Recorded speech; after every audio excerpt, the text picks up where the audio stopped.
মাত্র 10 সেকেন্ডে। ভাই আজকে তোমাকে আমি মৌলের পর্যায় এবং গ্রুপ নির্ণয় করা শেখাবো। সেটা কিভাবে দেখো। সো একটা মৌলের পর্যায় তুমি নির্ণয় করবা কিভাবে, ইলেকট্রন বিন্যাস করে দেখবা সর্বশেষে যে নাম্বারটা দেওয়া থাকবে ওটা কি, ওটা হচ্ছে তার পর্যায়। তাহলে দেখো এখানে ক্যালসিয়াম দেওয়া আছে, ক্যালসিয়ামের ইলেকট্রন বিন্যাস করে আমরা সর্বশেষে কি পাইছি ভাইয়া, 4 পাইছি।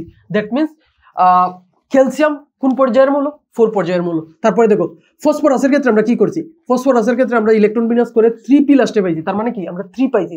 তার মানে ফসফরাস কোন পর্যায়ের মৌল ভাইয়া, 3 পর্যায়ের মৌল। তারপরে দেখো আমরা কি দেখবো, ব্লক নির্ণয়। দেখো ভাইয়া সাথে সাথে আমরা ব্লক নির্ণয় শিখে ফেলি।